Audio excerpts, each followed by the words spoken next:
We haven't gone live yet. No, I can't say it. I don't like that word. Say go number 2. You don't like the word poop? No. Oh, I hate that word. What is wrong with you? I have a. That's a weird thing to not. I don't know why. As always, as a kid, Wait, Rikki, try to say it again. Don't say it. No. Look, I can block her out. Then they'll think she's saying something else. Yeah, that's true. Oh, we're live now too, aren't we? Yes, we I are. almost actually said something I got else. my finger on the button. Stop. Oh, Didn't realize it was live. and Chris Childers, the show pony, said that's fantastic. Wait, why am I I not almost seeing swore. comments? Okay, never mind. Wait, comments aren't coming in, and I'm sad. I don't see them. I just see Simon. His comments are from Twitter, I think. Okay. He's reading Got it. to his Got tweet it. that he sent. Got it. Okay, You're welcome. thanks. Okay, we'll get started for it. I said more shocking, but great for a podcast. Because he said that's fantastic. Anyway. Okay. All right, here we go. Let's do listener questions. So if you have a question, put it in the comments. Friday's show is going to be about unwritten rules for your next Disney vacation, whether it's cruise, Walt Disney World, Disneyland, Run Disney, what have you. Run 3 people across, you get run over, that kind of stuff. That's the ones like the it's like playing Red Rover sometimes in a race. That's true. Early. It's like, come on.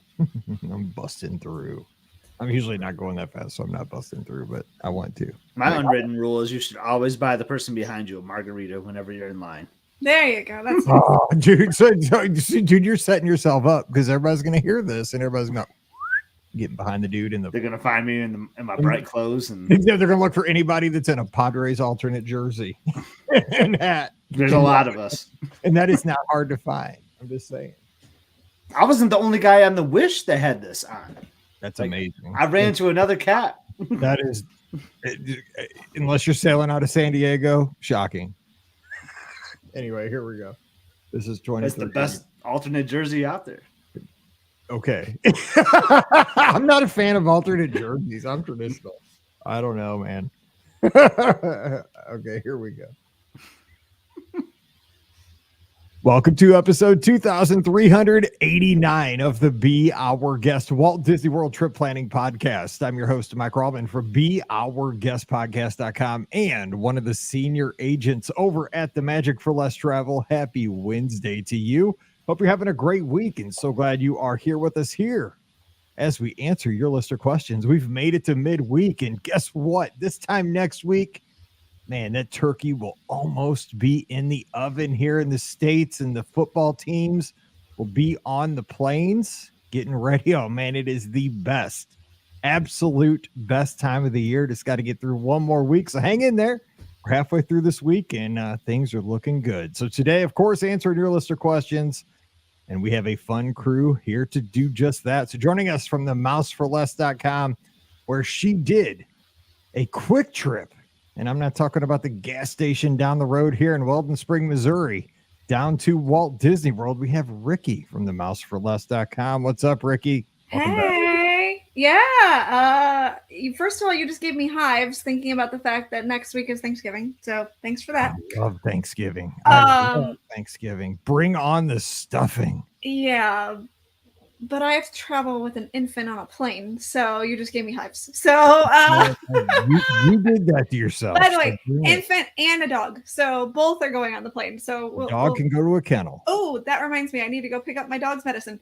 Anyway, so yeah, no, I just got hives, but yeah, no, definitely a quick little trip. Had a good time, and I'm sure we'll discuss some things here shortly. So You will. We're going to do that right before we answer the first question. So also joining us, because Pam Forrester's still partying out down at Walt Disney World. I don't know if she's still partying like jazz hand style at the studios, but she's still down in Central Florida. So we have Scotty G join us from up in Michigan. Scott, what's going on? Happy Wednesday.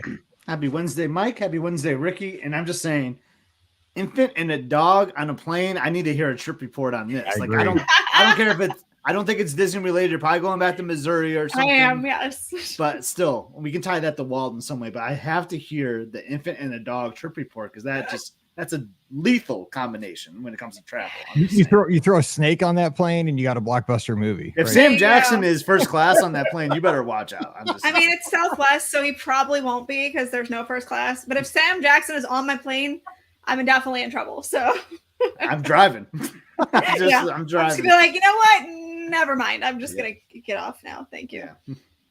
So what's going on up in Michigan, Scotty G? It's dark. That's what's happening. It's dark so early as it is anywhere else in the country. You never know what time it is. It's just I like this time of year because I love the holidays, and you're wrapping up year-end goals. You're thinking about the big picture of 2024 is going to be my year. You're like goal prepping and all this stuff, but I just don't like how dark it gets. I mean, it's just so early where it gets dark, and I feel like I have a seasonal depression, so it kind of bums me out a little bit. But I still try to be high spirited and just move on with it, right? I see people on Twitter that are so jolly about it getting dark early and like the cold weather. Like there's a few people that get excited about this and like applaud this time of year on Twitter, and I'm like, what is wrong with you? Like, I seriously just want to pick a fight with these people. And if it's you, I'm sorry. But I mean, come on now. What's going on? I know people like that too, for sure. But you know what was weird? Last week, I was in Nashville. Yeah. So last week, I was in Nashville. So I was in Central Time. And it got dark around like the same time it would get dark here. So it was like an hour earlier. So like we're like almost parallel or equal, like where we are, like on the east to west. Latitude, longitude. I don't know. I'm so far removed from school. But we're pretty like even with Nashville. So it was crazy. It'd be like 4:30 and it's getting dark. I couldn't believe it. Yeah, it's nuts. Yeah, it's crazy. Anyway, so real quick, Richard has some breaking news for everybody that there is now a Raising Cane's that is open near Walt Disney World, which I think we passed on the news a couple of months ago. We have a Portillo's that is now also open near Walt Disney World. Skyline Brian and I went to Portillo. Yes, Skyline Chili. Yeah, Brian and I went to Portillo's actually our last trip. So we ate there and it was delightful. I got a fish sandwich, which I know is not like a thing that you get at Portillo's, but I wasn't feeling great. So I was like, fish sandwich sounds good to me. So yeah, Portillo's is solid. I get that every time I go up near Chicago or anywhere up in there to see my daughter's basketball squad. Oh man, Portillo's great. Get the Chicago dog or whatever you get. Great chili, great cheese fries. Raising Cane's is solid. I have it across the street. I call it Chick-fil-A, but on Sundays, because you can't go to Chick-fil-A on Sundays because it's closed. It's always jammed on that day if you need chicken. But it's really good. So, Scott, have you been to Raising Cane's? You a fan? Yeah, so we have one. We recently got one in East Lansing, and it's not my favorite. Like, I was so psyched for Raising Cane's. I was like, oh, sweet. Like, we're going to get, like, a nice, like, chicken tender and all this. And the menu is just – it's funny. The menu is straight up just – chicken tenders and a garlic toast. And it was just a chicken tender on a bun. Yeah, exactly. Basically. So they have coleslaw, fries, chicken tenders, and toast. And then you make different combinations of it or whatever. It's kind of funny to me. It just wasn't my favorite. You're going to laugh at me, but I still think Culver's has the best chicken tender. A buffalo chicken tender at Culver's. I know Culver's is huge here in Michigan, Wisconsin, Illinois, like in the Midwest here, but I just love that Culver's buffalo chicken tender. It's the winner for me. Raising Cane's is good though. I still like it though. And you can get some frozen custard right there on the way out. Yeah. And it just has some Zaxby's. I'm not trying to turn this into chicken. When I was out in Nashville, man, I had some Zaxby's because I can't get it here. So. My boy's down in Nashville. I've never even been to Nashville. My daughter's dying to take us to go down. And we were going to go down to see Vandy play Mizzou, but it was, of course, homecoming at the high school, so we couldn't do that. She's a cheerleader, so I'm like, oh, my boy's down at Zaxby's, killing me. Anyway. Let's get to the questions. Matthew's got a question right off the bat. We got to jump in here. Should we skip our annual Walt Disney World trip in favor of visiting Disneyland? Yes, for the first time. I'm not even going to finish the question. Absolutely. Because here's the deal. And we can give some reasons, yes or no. I'm saying yes before I even finish the question because I put this off for 15 years. And I kept saying, I'll do it. I'll do it eventually. When I finally did it, man, Scott was there. I was doing backflips for a week. I couldn't get enough of Disneyland. I almost cried when I left Disneyland. And then I went back the second time for this press event a couple of days in last beginning of March. and I'm going back in January to run this race, I am counting down the. Honestly, I just want to survive Dopey Challenge to get back to Disneyland again. Like, I love Disneyland, and it's the novelty of it because I've been to Walt Disney World so many times. Like, Disneyland is still new, and there's a lot of stuff I haven't done out there, but it's just so quaint. It's so easy. It's just, I love everything about it. So yes, I say yes. Scott, what about? Would you do that? I would. Yeah. Yeah, it's going to be yes for me. Just to bring some more conversation to it, my question for Matthew would be then, is he an annual pass holder to the Walt Disney World? Because if you are, then that might be tricky, right? Because that's what you kept running into, right, Mike? Is like, well, I already got my tickets for Walt Disney World, so like now I got to go buy extra tickets and like all this airfare and all that to go to Disneyland. But the answer is really yes. Like, I just love Disneyland. I've talked about it enough on the show. So many unique experiences. It's where Walt was. I love the Southern California culture. That's kind of my scene. Here I am wearing a San Diego shirt, so I'm going to go Disneyland. But yeah, like that's just going to be the answer. If you've never been there before, your family will love it. That's where you got to go. I think, Rikki, we're going to make it 3 out of 3, right? Yeah, you definitely should go to Disneyland and experience that. Especially if you haven't, it's just amazing experience. And sometimes, it is hard to pull the trigger, especially when you go to Walt Disney World every year. But I can guarantee that you won't regret doing it. It'll be familiar, but different, and that will make it exciting. And I think you're going to have a great time. I promise. Like, it's such a great experience to do Disneyland. So absolutely go do it. Who knows? Your annual Walt Disney World trip might become an annual Disneyland.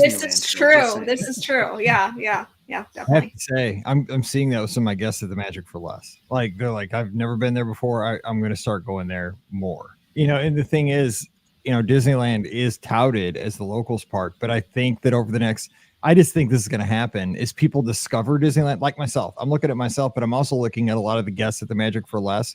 And I'm not saying that we're influencers or anything like that, but I think a lot of people kind of heard like my excitement, that I went out there and they're like, oh my gosh, like Mike went, never went to Disneyland. And then he went out there and he's like nuts. And like, maybe I should give that a shot. Maybe there's something out there. People did go out there and like, you know what? It is easy. Like, because there's no denying it. Like, you can be from the back of one park to the back of the other park in 15 minutes, walk. You don't have to take a boat. The boats are fun. Don't get me wrong. They're part of the whole experience at Walt Disney World.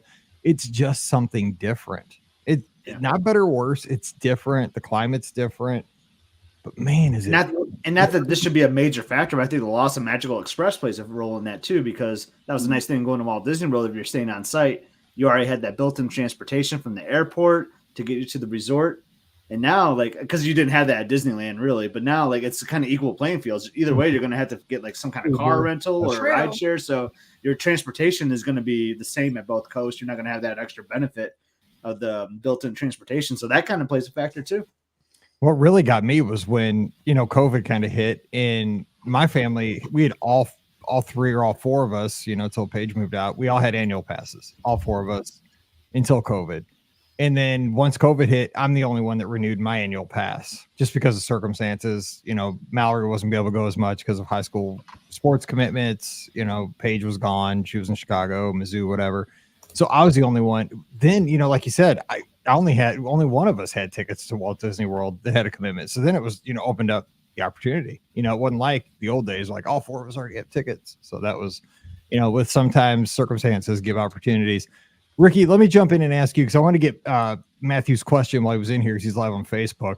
But you were just down at Jollywood Nights, kind of shifting gears here with one of the newest offerings at Walt Disney World, where they're trying to spice things up with some new things. And I think Scott and I talked about this on Sunday night's live call-in show, which you can hear on the feed tomorrow. And Beth called in. She was at the event and gave a review of it. But give us like 5 minutes or so of what you thought, boots on the ground.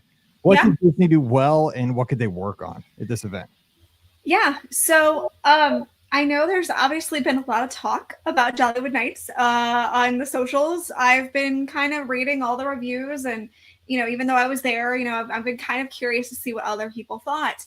And I don't know if it's because I went into it with a different mindset than most other people or what. But I actually had a decent time. And I'm not saying that like, because, I'm a Disney homer or anything like that. Like, there are definitely things that need work with this event. 100%. I will absolutely give you that. But, I kind of went into this event knowing, and I hate to say this, but like, I went into this event knowing that a lot of times when things happen at Disney's Hollywood Studios, when they have these events, they kind of end up a little bit as a cluster. So like I kind of went into it knowing like this is probably going to be a little chaotic and a little disastrous in a way.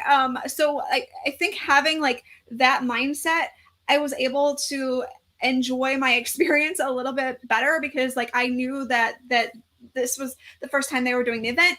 And usually when they do events like this, the first time it doesn't run smoothly. I mean, plain and simple. I've watched year after year where things like this just don't go smoothly.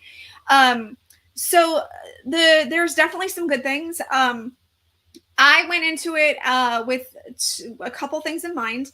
I went into it with the intention to see the shows. Those were going to be my main focus for sure, because that was going to be, the biggest part of the event where they were bringing out these shows. The Muppet show, or it's not really Muppets, it's something at Holidays in Hollywood or something like that. It's kind of like a themed after a variety show. That was cute. I missed the first song because that I got in line for the 10:45 show, and it was on me. I got in line about 10:35 just because of how going around the park ended up doing. And so they were telling us as we were in line, and I'm telling you, we were far down Sunset Boulevard at that point. So they were telling us, you're probably not going to make this show. You're probably going to end up seeing the 11:45 show. And that meant that I was going to have to stand in line for another hour. I was a little upset at first about the fact of, okay, I'm going to have to waste an hour of this party. I knew I wanted to see the show. Luckily, we were walked in. Like I said, after the first song, we were able to actually get seats, and there were still quite a few seats actually behind us, so available. So the theater did fill up, but the show was really interesting. I thought it was cute. It was like a cacophony of like so many different characters, so many different things. It was just kind of a weird show. They had the Muppets, they had Mickey and Minnie, they had Tiana singing a song that she's never sung before. They had Belle sing a song from the Christmas special. So like, it was just a weird cacophony, but it was cool. So they did a really good job with that. The other show that I wanted to make sure I saw was the What's This? Nightmare Before Christmas. What's This? I am not the biggest Nightmare Before Christmas fan. I'm actually not really a Nightmare Before Christmas fan at all. But this was one of the shows, and I knew I wanted to see it because it was one of the shows as part of the event. We actually walked right into the first show. I was really surprised. I thought for sure that this would be one of the things that would be super hard to get into. And it was really cool. The whole show is kind of pantomimed by the two main actors that are on stage. They did a phenomenal job. They really did tell the story. The story is weird. I'm not going to lie. It's Nightmare Before Christmas. So Nightmare Before Christmas is weird. If you're a fan. Exactly what I was going to say. I've only seen that movie once, and it's whack. It's so weird. That's why I'm not a fan of it. But if you're a fan of the movie, you're going to love it. I have a feeling. They have the Jack Skellington puppet that they have for the Mickey's Not So Scary Halloween Party. That actually comes out on stage. So you do get, and that like, my jaw dropped, when he first came out. And then Oogie Boogie came out and he sang a song. Those were like the highlights for me. I think those are the highlights for anybody that is not like, a Nightmare Before Christmas fan. They did a part that had like the Sally song. I found that to be a little boring. But other than that, like the show, if you are a Nightmare Before Christmas fan, you're going to love the show. I did not really partake in the problem of the night, which was the food and drinks.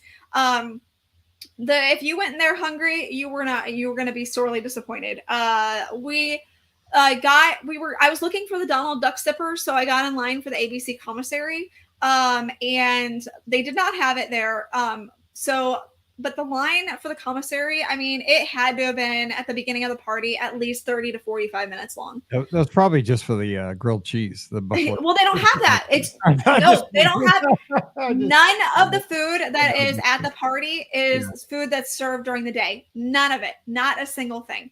The lines were exceptionally long, I know, for the food stalls that were on Sunset Boulevard, because really the focus of the entire party is really Sunset and Hollywood.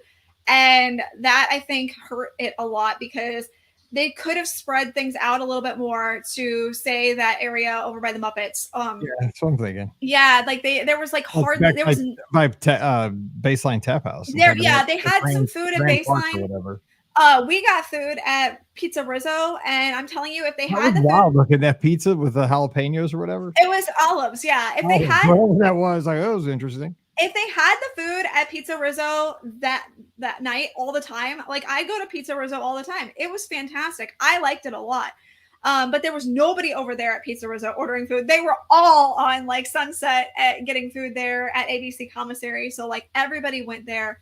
The area at Toy Story Land didn't really have anything for the party. Star Wars Land was a dead zone. And I mean, crazy. Absolutely dead. There was nobody over there. The only people that were over there were people who were trying to ride Rise, which we did end up getting to ride Rise as well. I know that I did not try the Hollywood Brown Derby, which I know that so many people had a problem with. I know that was a huge issue. And I wasn't about to mess with that. That was not anything I needed. I wasn't going to get a drink there, and the food options were just like meh to me for that. So I just skipped out on that, and I'm glad I did. And then the other thing that was disappointing in a way was what they did with the Tip Top Soiree. Now, the performers that they had there, they were phenomenal. They killed it. They were amazing. They did a great job with what they did. However, with that being said, Disney definitely billed that Tip Top Soiree as something that it absolutely wasn't. And that was a lot of why I think a lot of people actually wanted to go to Jollywood Nights, because they made it seem like it would be this really cool, experience. And really all it was a bar that you went and got drinks up at, and then the performers. And it wasn't themed really much to Tower of Terror at all. So I don't know whether there was a miscommunication that happened with marketing, with Disney planning the event, whatever, but something got lost in translation there. What they did was good with what they had. I mean, the line for the bar was ridiculous. And I think that they only had like 3 people serving drinks for a line that was definitely 20 to 30 minutes long. Scott and I talked about that. A couple things real quick, just so you can catch your breath here. One, like, I think all of us as Disney fans kind of had like the picture of like, I don't know if you've seen the movie, and you'll be shocked, but I've seen this movie, The Rocketeer. Okay, yes. Like the ballroom scene with like all the jazz, like, I mean, it's like that era. Like, sure. I don't know if like we were picturing like it was going to look like that scene in The Rocketeer, with like all the jazz orchestra, right. 30-person orchestra, and everybody's going to be, looking all dapper. I don't know if that's what we expected to have. I mean, because we all dream, in our mind, that's what's going to, it wasn't going to be that, but it would have been cool. But I mean, is Disney, I'm talking practical bucks here. Like, dude, 10 bartenders. Like, I mean, you're selling expensive drinks. Exactly. Like, 3 bartenders. Like, you made so much more money on the bartender, on the drinks than you would have spent out on paying the bartenders. Yeah. 100%. Dude, you're paying these bartenders hardly anything. Just bring 10 bartenders out. Come on. Yeah. So I think that was a problem. And then the other problem, I mean, I didn't meet the characters. Again, the lines are really long for the characters. Phineas and Ferb are not my thing. Like, I know that a lot of people love them. I do love them. I'm sorry, I never saw Phineas and Ferb. So, dude, that's not my thing. I wasn't going to stand in line to meet, the Rescue Rangers, Chip and Dale, and I wasn't going to stand in line to meet Powerline Max. I met Powerline Max during, a regular day at Hollywood Studios. So, like, that wasn't like an appeal to me either. And then the characters dressed up in their holiday costumes, like the holiday costumes were okay, but again, the way they did it was they rotated the characters. So every 30 minutes it was a different character. And if you were in line, you might not have got the character you were staying in line for. So that's a disappointment. And I absolutely get that as well. The lines for the photo pass stuff were ridiculous. I didn't get a single picture with my mom because the lines were just stupid for photo pass, and I wasn't about to stand in line for that. I think the fireworks were great. You know, it's Jingle Bell Jingle Bam, so like we love that. I wish they would have moved the fireworks up a little bit. I think having them at 12:30 is a lot to ask for people to stick around for. Even though they're paying a lot of money for the party and, you know, everything like that, like I still wish they would have moved them up. And actually, I was thinking about it today, and I kind of wish they would have had the fireworks at like as the party was starting and the day guests were leaving. Like I feel like that would have been a good meld, you know, kind of like what they do for like the Disney After Hours. They have at like the Magic Kingdom, they have the fireworks for the day guests leaving and then the party guests coming in. So I wish they kind of had done that, to be honest. But, and then I wish that they had added like another piece of live entertainment. I think that would like some sort of show, some sort of something. I think that would have helped out a lot. Because the money that you paid for the event, I do think it was a lot for what you got. It didn't jive necessarily. I think that they need to do a lot of work to get the money to be equal to, this should have been probably $129, not $150 to $180, $9. So yeah. So much money. It was 4 hours. Yeah, it was 4 hours. And actually the last hour, I mean, was a rain out. So guests couldn't, see the characters that they wanted to because the characters were all outside. So they didn't have any like rainy day locations for them. Jingle Bell, Jingle Bam, I watched it in the rain. Like it was, that part kind of stunk as well. I mean, I can't blame Disney for that, no, you can't. But, an hour of the party was kind of literally a damper was put on it because of the rain. So, and then the other thing, like I said, I wish that they would utilize more of Hollywood Studios for this event. I think if they had done that, spread out the crowds a little bit better, heck, if they had done something for, Star Wars for, whatever, Wookiee Life Day or something like that would have been great, to add that. I know it's not technically Wookiee Life Day on whatever days they have the party, but like even something like that would have been a nice, thing to add to the party. So, they definitely need to do some work to it. I'm not going to say that they don't, but I actually enjoyed myself, given that I went into it with probably low expectations.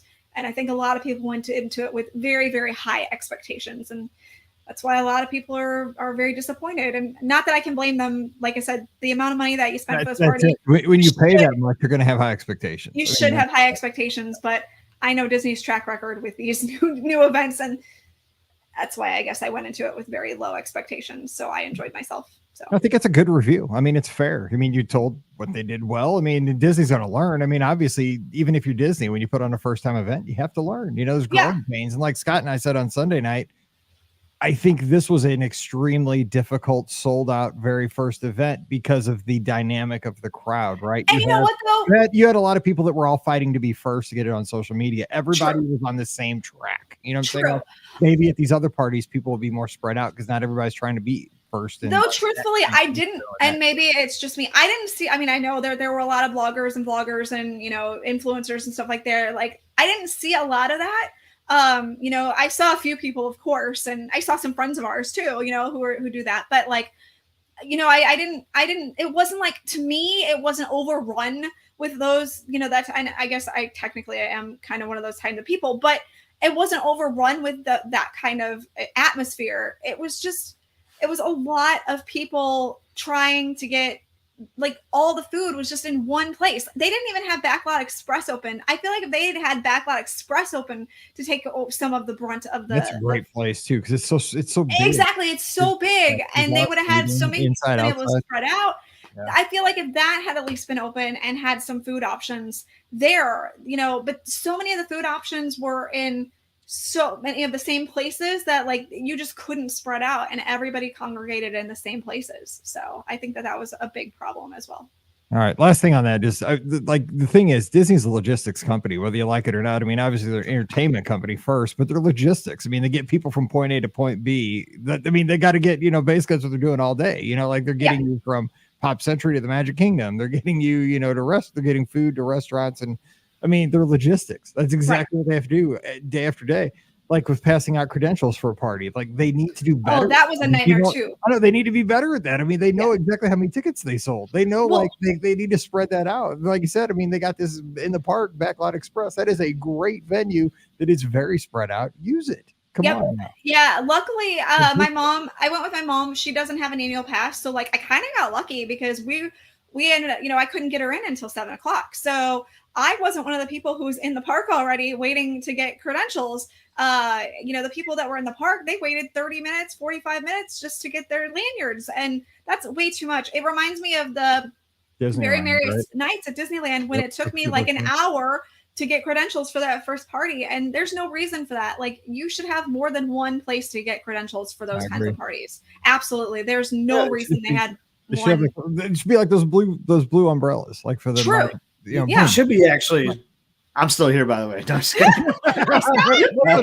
By the way, Sky G from Michigan. I just freaked out everyone listening. Like, whoa, where did that guy come from? No, what they should do is like you should be able to go to like a will call booth or like the guest relations like ahead of time. Like so say if like my party is on the 11th and I land from my trip on the 6th. On the 6th, 7th, 8th, 9th, like I should be able to go up to any of those booths on my own time and get that lanyard. I guess they're worried people are going to sell them, which I could see that happening. Then they sell them. Who cares? People do that with their eBay stuff. They buy the merchandise and resell it too. Like true. I don't know. Like who cares? All right. Well, good review. Let's get to the next question because this is. Sorry, I took up a lot. My bad. No, that was good. That was a good review. I liked it. I agree. It's fair. I was just playing, Rikki, because you were like. No. On a roll with that. That was so good. I mean, I've been thinking about it a lot because obviously I thought about it all the drive home. And I've been like I said, I've been reading other people's reviews, and I think a lot of people have been very hard on the event. And yeah, there are certain things that deserve to be hard. They deserve to be hard on, but the event itself was not a complete loss. Like people were talking about getting refunds for the event. Like they went to the event and they're trying to get their money back for going, or, they're trying to get, their tickets. They have tickets for later in the year and they're trying to get it switched over to Mickey's Very Merry Christmas Party, stuff like that. And like, that's everybody's, prerogative. You know what I'm saying? Like, but I wasn't going to go, like, I enjoyed the event. I had a good time. I'm not going to go try to get a refund for the party that I went to because the lines for food were 45 minutes. And, I ended up getting food. I got food at a place that nobody else went to. That's one of your unwritten rules right there, Mike. Don't ask for refunds for something. Yeah, don't ask for refunds. I mean, but if you truly feel like you're entitled to one, absolutely ask for a refund. You know what I'm saying? But, I mean, you got to be fair about it. So I just feel like there are some people out there, we know these people, right? They just want a refund for just because all the time. Because they want exactly. Yeah. Anyway. All right. Erica's got a question. Let's bail out of here. Hey, BOGP gang, I will be going to Orlando for a work conference in January. My coworker and I'll be taking a day to visit Epcot. Got like that, going for work and getting to play. Sounds like Scott during COVID. I go to Disney every other year, but since it's my coworker's first time at Epcot, what would the strategy be for the day? I plan to purchase Genie Plus and hopefully the Lightning Lane for Guardians, along with getting in the virtual queue so we can ride twice. I'm just not sure how to plan the morning and which ride would be best to try to get first with Genie Plus. Any advice? Thanks for y'all's hard work, and I enjoy listening to the podcast every morning on my morning commute. Erica is down in Nashville, so Scott could have shared some Zaxby's last week. Could have. Yeah. It'd have been awesome. So, Rikki, you want to get? Well, here let's let you kind of. Let's talk for a little bit. That's fine. That's fine. Yeah. Rest the voice. Yeah. Scotty G, what would you say for? So they're going to try to do Guardians twice by Genie Plus, but they're going down and first time the coworkers ever going to be in Epcot. How would you kind of structure this one day? So I'm guessing that's why they're doing Genie Plus, because it's the coworkers' time. Because like my strong opinion is like you really don't need Genie Plus. I feel like at Epcot necessarily, because you're going to buy those lightning lanes for those two, because I believe, and Rikki can correct me if I'm wrong, Ratatouille is still a lightning lane, or is that part of Genie Plus? Oh, no, that's Genie Plus. Okay, then that would be a good reason to have Genie Plus. So I would almost go for I would go for Remy's Ratatouille or whatever it's called. I'm butchering. Ratatouille. It's Ratatouille. If you ever seen the movie, you get it. I know Mike wouldn't. But so that would be my strategy. I would go for Remy's first. I'll just call it Remy's. That's easier. Yeah, that's much easier. That would be my strategy for sure. Because then I mean, there's things that you could do like a test track later. Like you could actually even single rider that if you wanted to. Like I know you might want to hang out with your coworker, but you can save so much time doing single rider if you can't get a good time on your Genie Plus for that later in the day. Because I'm sure you're gonna want to spend time in the back of the park, right, and hitting a World Showcase and showing all the amazing things back there. But yeah, that's kind of where I would start it, Mike. What do you think about that? I do like that. I would start that and then I would move. So what? Yeah, I would go with that. So as far as that, I don't know if she's starting like where she wants to kind of plan that. I would go with that on the Genie Plus, but I would be there obviously at rope drop. Now, here's the thing. If you're going for that as your first Lightning Lane or Genie Plus, where do you go at rope drop? Do you go for a second ride? Do you rope drop Remy's? I mean, is it that good, or do you go to rope drop something like a test track in the park in the front? So it depends on where you're going to enter from. So if they're coming from a conference, do you rope drop Frozen Ever After? You could rope drop that, because if you're coming from a conference, you're probably not. Because I would love. Oh yeah, maybe. Yeah, I would love for them to take the Skyliner and start International Gateway. That's ideally where I would like them to start. But they're most likely going to be starting from the front of the park. Yeah, they probably will. I think Soarin' is also a good spot to start, honestly, because I feel like you can kind of get on there early, and that will kind of bottleneck like later in the day. You know, like you can get to like your concourse pretty quick, but then you'll find yourself just kind of stuck there for a while. So I think early in the morning though, Soarin' kind of like they kind of like get the crowds going pretty quickly in there. So I would actually kind of start with Soarin' if I'm at the front of the park, and then hope that my boarding group or like my time gets called soon for Ratatouille, then maybe make my way to Frozen Ever After. That might be a Lightning Lane that you might have to purchase too, then, I'm guessing. Because I feel like there's two that you have to purchase there, right? God, Lightning Lane? No, there's only the one. So Frozen Ever After is part of the regular Genie Plus? Oh, okay. Man, I am like, so maybe you should have went to Rikki first on this one. I'm glad she knows this because I don't have it pulled up and I haven't used Genie Plus at Epcot. So, yeah, but I would. So, okay, if you're going to do that coming in from the front, you're right. I'd rope drop Soarin'. I'd probably, okay, here's the thing. Are you going to double back and catch? Because I would do Living with the Land, but are you going to do it then? Or are you going to be like, that's a sucker's bet. Don't do it then because you're burning time early in the morning. Are you going to bolt out of there and save that for later? And then go straight over maybe to Norway or go to Remy. I mean, it's a lot of. My thought is you're going to have to exit the park at some point. I know they kind of shut that down earlier in the day sometimes, but like that could just be like on your exit plan, right? It could be is Living with the Land or like Imagination. But they do. It's weird. It's weird how they shut that part of the park down early, like at 7 some nights. You know. Yeah, I'd say Spaceship Earth till the way out because you got to do Spaceship Earth, obviously, but that one's going to have nobody on the way out. Even I think it's more fun at night too. Honestly.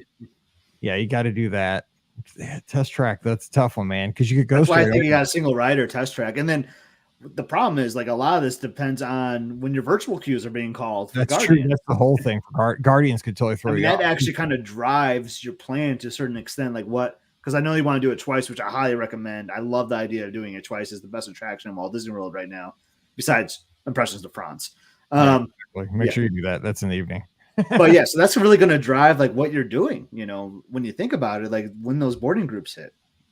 So I think we're kind of all over the place on this answer. I feel really bad for you and your coworker. We just like went all over the whole park basically. But I think we have a good solid plan with Soarin' and then Remy's Ratatouille as your first Genie Plus. Here's kind of the rule. I would look at your virtual queue for that first ride on Guardians. And if it looks like it's going to be early, I would stick to Test Track as kind of like your first plan of attack. So you're still up in the front of the park. But if you see like your virtual queue is not going to get called for a while, maybe go back and do Frozen Ever After because you're going to have time to buy. Right. You know what I'm saying? Because it's going to be a while. But you'll probably get in there hopefully early. I don't know. Sometimes it's luck of the draw, but we'll see.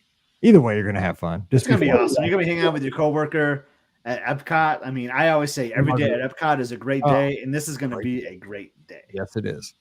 That's a good work trip. Okay, let's see here. Last question of the day comes from Abby. Hey, Mike, my husband and I are headed to Walt Disney World in January for 2 weeks from Ireland. Nice. We haven't been to Disney World since 2019, and we got engaged there. And now we're returning married and with our daughter, who'll be nearly 2 years old when we go. We're staying at Pop Century, a decision heavily influenced by listening to the podcast. I like it. I have a couple of questions. Our ADR window is fast approaching, and I'm looking for some advice. We have added the quick service dining plan to our package, so we're not looking to book a lot of sit-down meals, but we would also love to do a character meal, preferably a breakfast, with our daughter, and I'm torn between 3 options: Cape May Cafe, Topolino's, or Garden Grill. Do you have any thoughts or recommendations? Secondly, my husband is a firefighter, and we would love to visit a local fire station while we're there. Do you or any of your listeners know if there's a fire station on or near property that we can go to? Thanks so much in advance. We both love listening to the podcast every week. Abby, first of all, how cool is that somebody checks it out over in Ireland? And congratulations on not only the marriage, the baby, and coming over to Walt Disney World. We appreciate you so very much. Thanks for listening. That just still blows me away. We're sitting here talking in our houses here in the States. Folks listening in Ireland. God, it's awesome. So first of all, you're gonna have great 2 weeks at Pop Century, man. That's gonna be sweet. You're gonna be a lot of Skyliner time. That's all I gotta say. Okay, so let's break down the first question, man. They're getting to the nuts and bolts of this. Cape May Cafe, Topolino's Terrace for this is breakfast, or Garden Grill. Rikki, what say you? That's tough. I love Topolino's for breakfast, but I may say do Garden Grill, so you can be in the park, and that's a great character breakfast as well. So I'm gonna side more toward Garden Grill, but I love the breakfast at Topolino's. See, I'm going the opposite because they're staying 2 weeks. They're going to have probably plenty of park time, and they're staying at Pop Century with the Skyliner. That's a good point. That's a good point. You know, I would have said Garden Grill for like our last guest because they only have 1 day. One day, right? okay, Like, all right. being a theme park is critical for that situation. They have like hours. You know what I'm saying? It's like, okay, you're in the theme park. Like, these people are there for 2 weeks. Like, so I'd say, oh, resort. This is going to be a resort one. That's why I threw that one out. But no, you can't go wrong. No, I would go. It's the highest rated. Everybody raves about it. yeah, it is. Topolino's Terrace for breakfast. Seriously, I've not had a guest that has not said this is the most. It's an amazing breakfast. I'm not gonna lie. Yeah, Scott's gonna say the same. Yeah, for sure. So I feel like I got to do some studying now for the podcast because we're getting dining plan questions again. Like I got to restudy and be like, what are the credits? Because is that a 1 credit for breakfast at Topolino's? Like I'm assuming it is. You know what? I'll have to check. It could be SIG, but yeah, you know what? Signature dining at for dinner for sure. I don't know if they would consider breakfast. It might be 2 table service credits. I'll have to look. That's why I got to do some homework so I can like be ready for these questions coming up because we're going to start getting a lot of dining plans. We are going to get a lot of dining questions. January 9th, baby, is the date. I know that's the day that the dining plan returns. Yeah. So I'm going to say if it's 2 credits, I would pass on Topolino's. If it's 1 credit for sure, you could take the Skyliner over, have a slow morning. That you got the 2 weeks. It is my favorite like character outfits, and they have a heck of a old fashioned. I'm just saying too, but the food is fantastic. The whole setup is great. But if it is 2 credits, I would actually go to Cape May Cafe and use my 1 credit over there. I love the beach theme. Well, they don't have credits because they're doing quick service dining plan. They're paying out of pocket for the table service. Oh, okay. Well, there it is. It's all out of pocket because they're on quick service plan. That's right. For some reason I was thinking like they had a quick dining plan. Okay. Well, that answers it. I just did all that talking for no reason. I was looking at this. Yeah. Okay. If you're going to review the podcast, don't review the podcast based on my performance. No, this is not my best performance today. We're entertainment, not educational. Exactly. well, then disregard everything I said for the last 4 minutes and go to Topolino's. There you go. But I will say though, Mike, and we did this breakfast maybe a couple of years ago. Cape May Cafe was like a really good value too. Like it really is. Like for the food, the cost, the experience with those characters, you're just a boat or a walk away from the studios or Epcot afterwards. You can't go wrong with Cape May either, but Topolino's is going to be my number 1 answer. It's such a good meal. I agree. And just have a great time, man. The thing I think that gives you the best experience at Walt Disney is having time because you can truly relax. You're not in a hurry to do anything. You don't feel like, oh my gosh, I got to do everything at the Magic Kingdom today. You know, like you're rushing. You're not really throwing yourself into the experience. You're going to have the time because, we can come back to the Magic Kingdom and, next Tuesday. Like that's the one thing I always liked about my Disney vacations was when we could stay more than a week. Like if it could be like even 8 days, because and this is so like how my brain works. when you used to have like Stacy on the TV and then you'd watch the PowerPoint channel, which was like channel 19, I think it was way back in the day on the cable. And it would show like the slides. And then it would show like the channel that had like the 7-day forecast for Walt Disney World. And I'd be able to say like the first day or second day you're there, like, oh, we're going to be here through every one of those days. I could look at the long day forecast. We're still going to be here. Like that made me so happy, but you're going to be there for 14 days. And the second question about the fire station, if anybody knows, please do email me at mike@brguestpodcast.com and I will let you know. But I would ask at City Hall at Magic Kingdom to see what they can do for that. Let them know your husband's a firefighter. They may be able to make some magic there. But Rikki, do you have a suggestion? Because Reedy Creek's there as well. Reedy Creek is there, and that was going to be what my suggestion was. I don't know if they let people come over there. But that is going to be my suggestion of the closest. I mean, it's on property. So there is the Reedy Creek Fire Department that's on property right there. So you could try, I don't know, contacting them somehow. But that's the one that's actually on property. And I mean, I'm sure there are ones outside of property as well that you could try to find, Kissimmee or, something along those lines. There's lots of municipalities that have their fire departments. Sure, Celebration probably might have a fire department. Department. Celebration probably have one too. Yeah. So I'd also suggest though checking out the fire station at Magic Kingdom. Yeah.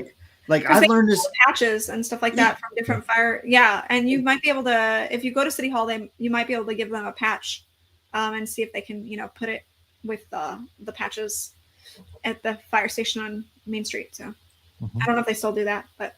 No, I know that like there's a firefighters exchange patches. So if you can from your firehouse over in Ireland, if you could bring a patch, they may display it, somewhere in the Magic Kingdom. I mean, how cool would that be? You can tell all your people in Ireland, and if they ever go visit the Magic Kingdom, and like, hey, don't take a closer look at there. You might see something familiar. Yeah, in that station. That'd be really cool. You're from Ireland. I mean, that'd be pretty. I'd love to see that. So who knows? Yeah, but definitely just ask at City Hall because that'd be a cool thing. And also, please be safe and thank you for what you do. We appreciate that very much. All right, so we are in. Also, real quick, listener Jessica says that Topolino's 2 table service credits for dinner, 1 for breakfast. We got the answer. I mean, that wasn't part of the question. I just opened up. So I just threw it out there because I knew Jessica was going to come through with that answer because it's going to come up in the future. So thank you, Jessica, for that. Yeah. And also Rob, who's tuned in on YouTube, says Reedy Creek does have cool firehouses. So there's a couple of them actually. As you're cruising around property, there's one like right at the intersection of Victory and Buena Vista Drive. You'll see them because obviously they don't look like normal firehouses. They're very themed. And that one is directly behind the Italy Pavilion at Epcot. Under the Skyliner. Like the Skyliner passes right over it. And there's actually one over by Saratoga Springs too. I love that one. I've stayed in a room where that was like your view. Like you would get out the front door and boom, you're like on that road right there. That is a really cool looking firehouse for sure. So yeah, you got to keep your eyes open. You'll see them. All right. So we got to get out of here, but we'll be back on Friday. Friday's going to be fun because Scott and I are huge sports fans. And like every sport has unwritten rules. Like in baseball, if you try to, and now unwritten rules have gone away in the last like decade. Baseball, like you used to not steal a base when you were up by 10. Your hitter would get drilled. That's how I grew up. I know Scott, he's younger than me. That's not his thing. That's how I was taught. Like somebody steals on you, the next guy's getting one and he's eating it in the ribs. I mean, you didn't try to kill the guy. You just tried to let him know what's going on. So we had all these unwritten rules. It was never in a rule book, but that's just like, that was what you did. You hit a home run, you dropped the bat, you ran around. You never threw a bat. You never did a bat flip. Never in a rule book. Those were unwritten rules. Rules change. So what we're going to do on Friday is talk about our unwritten rules for Walt Disney World, Disneyland, Disney Cruise Line. What are some of these things that we think, kind of make vacations go well, but they're not written anywhere? And our listeners shared some hot takes on social media too. So we're going to share those as well and then ask for your input. Maybe we'll take these unwritten rules and write them down somewhere and make an unofficial unwritten rule guide somewhere. I don't know how that would work, because they'd be written down. They'd be written down unwritten rules somewhere. But it'll be a fun conversation either way. So come on back on Friday. That'll be a great way to start the weekend. It could be a wild show. So don't forget, show's always brought to you by the Magic for Less Travel. We'd love to help you plan the next Walt Disney World, Disneyland, Disney Cruise Line trip. You know what to do. Just swing by the website over at themagicforless.com. Please also use our Amazon affiliate link as you do that holiday shopping. Black Friday, holy cow, is next Friday. please just click through Be Our Guest. No, it's Amazon.com/Be Our Guest Podcast. And thank you to our patrons. You guys are the best. Patreon.com/Be Our Guest Podcast. $5 a month for the entire month, and you get the bonus show called Mike of the Midwest every single week. So come on over, patreon.com/Be Our Guest Podcast. Give Rikki a follow on the social media. She's at Rikki Nibs, RIKKI&IBS, like you can see right there on the screen. Scott's at EPSCOT. Scott, I'm at Be Our Guest Mike. Threads, Twitter/X, and Instagram. Give us a follow. We'd love to talk to you this week. All right, we'll have the live show this Sunday night again, 7 o'clock Eastern, 6 o'clock Central, Facebook, YouTube, Twitter, and Twitch. Give us a call. You can be on the show right away. And I'm sure that'll be a fun one because you can give us your unwritten rules right there Sunday night. All right, we'll be back again on Friday. We're jumping out of here. So until then, you guys stay safe, stay healthy, and we'll see you real soon. All right, save. That's one. You should address Rob's comment though for the next episode for that. Yes, agreed. For the guy from Ireland, because like that's really good information right there. That is actually really good information. I will. I didn't see it yet. Okay, 2, 3. Oh, my feetsies. I gotta go to the restroom, but you know what? My unwritten rule is I don't take a bathroom break. I do too, but if you could hold it if you gotta go, you gotta go. Like I've definitely taken restroom breaks for the podcast. Yeah. Hang on, where's my thermal detonator? I might need one, man, because I might break my unwritten rule. Like, my God, go to the bathroom. Dude, watch, I'll make this show go 2 hours. Yeah. I'm not thinking. I'm going. All right, I'm breaking the unwritten rule. I'm gonna keep going. Then go. I just won't be here. I'll come in halfway. All right, then I'm going too real quick. Oh my God. Well, why am I the only one that doesn't have to go to the bathroom for once? Crazy men. Although now that you sit here and talk about it, then you're like, I kind of gotta go.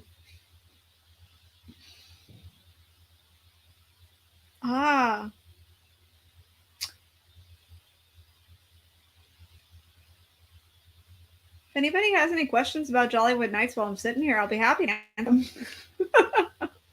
That's true, Jessica. They were never pregnant. Yeah. When you gotta go, when you're pregnant, you definitely just gotta get up and go. There were definitely times where I was like, and I'm not gonna make it to the end of the show, so see you later. I'll be back. So, hey, I hear somebody's coming back. Maybe.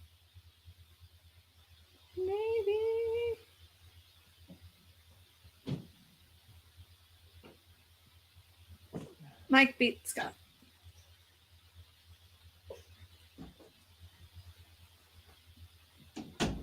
Just in case. You got your detonator Scott, just in case. Oh, God. If you see the cap coming off, you're in trouble. Having an awful flashback to that. Yeah, no kidding. That was the most unreal thing I think I've ever seen at Walt Disney. It was unbelievable. Like, I seriously thought they just wanted it as a souvenir. I'm like, oh, I get it. Yeah, it's like $4 or $5. Yeah. Yeah, that was my being so nice. And then, yeah. Oh, then the thing that happened afterwards. Tinkle, tinkle, a little star. New Garfield movies trailer is out. Oh, interesting. Garfield, that's so 80s.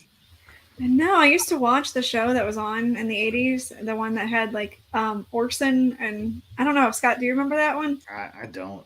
Oh. I remember those like comic books were all over the place in elementary school. Oh yeah, they were definitely everywhere. But yeah, they had it was the Garfield and Friends, and there was like cartoons with Garfield, and then they had the cartoons with like Orson and a bunch of other characters that were random farm animals.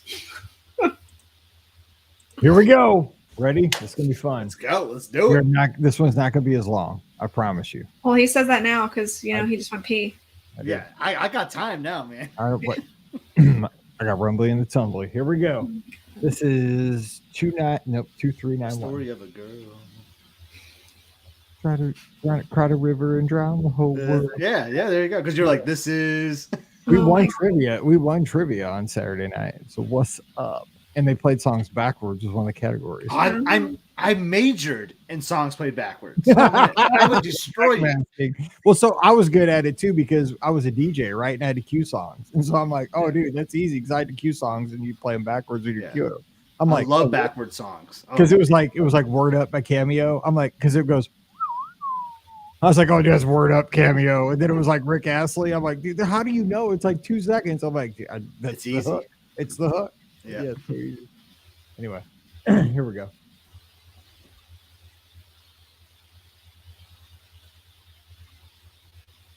Welcome to episode 2391 of the Be Our Guest Walt Disney World Trip Planning Podcast. I'm your host, Mike Rallman from BeOurGuestPodcast.com and one of the senior agents over at the Magic for Less Travel. Happy Friday to you. Hope you had a great week. Let's wrap it up because this is the week where we had to get all the work done because for the next week or so, we are just kind of coasting here in the United States. Even if you got to go back to work next week, it's going to be a short one for most people because Turkey Day right around the corner. Truly one of my favorite holidays of the year because think about it. I mean, Thanksgiving, you get a chance to sit around and think about all the great things you have to be thankful for. And we truly do have so many things to be thankful for here in the States. One of those things, turkey, and other things, stuffing, and then of course, football. All those things headed our way here in less than a week. It's going to be amazing. And it's one of the greatest holidays, too, because you don't have to buy presents for people. None of that stress. It's a wonderful thing. And it's staring us right in the eye. It's coming right at us. So get ready for that. We're getting ready for the weekend here with a fun topic, unwritten rules of your next Disney vacation. So you may agree, you may disagree with this one, and we have a fun crew assembled to go right into this one. So joining us from the mouseforless.com down in Atlanta, where she'll soon be back in the Show Me State, where we have a pretty awesome football team. We have Rikki. Rikki, what's up? MIZ, what's going on? Yay. Not a lot. Just getting ready to make the trip back home and see family and friends and stuff like that. So they're all going to get to meet Lucy for the first time. So that's exciting. And it's I guess I should start packing now because I have a lot to pack for an infant now. So yeah, You're not kidding. I remember those days, man. There's just that's why when we went to, it's funny. Now we can fly to Walt Disney World. Back in the day, we took a Chevy Trailblazer. Now, back in the day, Chevy Trailblazers were almost the size of Suburbans. It's funny how cars now, they have a Trailblazer now. They didn't have one for like 2 or 3 years. They brought it back. It's a small thing. It's not as big as it used to be. And we dragged a trailer behind the thing. I mean, we did go for quite a long time back then, but still, there's no way out. How could we have flown? No, we literally brought the kitchen sink almost. It was crazy. I don't even know. I mean, thank goodness we're flying Southwest, and I can bring 2 bags with me, so that way I could hopefully get extra stuff in that bag for Lucy, like diapers and all that stuff. Although maybe I just buy a new set of diapers when I get to town. I don't know. We'll figure out what I end up doing. Which way is the easier way? Just make a stop at the grocery store or Target, or take it with me. I don't know. You're going Jeff City, right? Yeah.